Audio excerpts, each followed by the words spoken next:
ಇದು ಆನೆಗಿಡಿಯ ಅಲ್ಲೊಂದು ಅಲ್ಲೊಂದು ಅದೇ ಮರಿ ಮರಿ ಮರಿ ಮರಿ ಅಲ್ಲೊಂದು ಆರು ಆರು ಆರು ಮರಿ ಮರಿ ಆರಲ್ವಾ ಮರಿ ಮರಿ ಎರಡು ಮರಿದ್ದಾವೆ.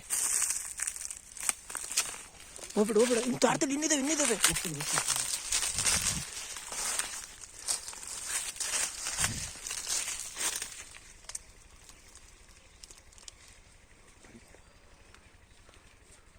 ಇದ್ರೆ ಮರಿ ಇದ್ರೆ ಹೆಣ್ಣಾನೆ ಬೆಲ್ಟ್ ಹಾಕಿರೋದು.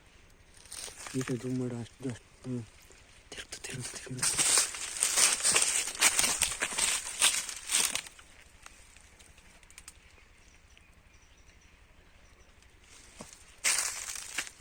ಬೇಗ ಸಿಗಿ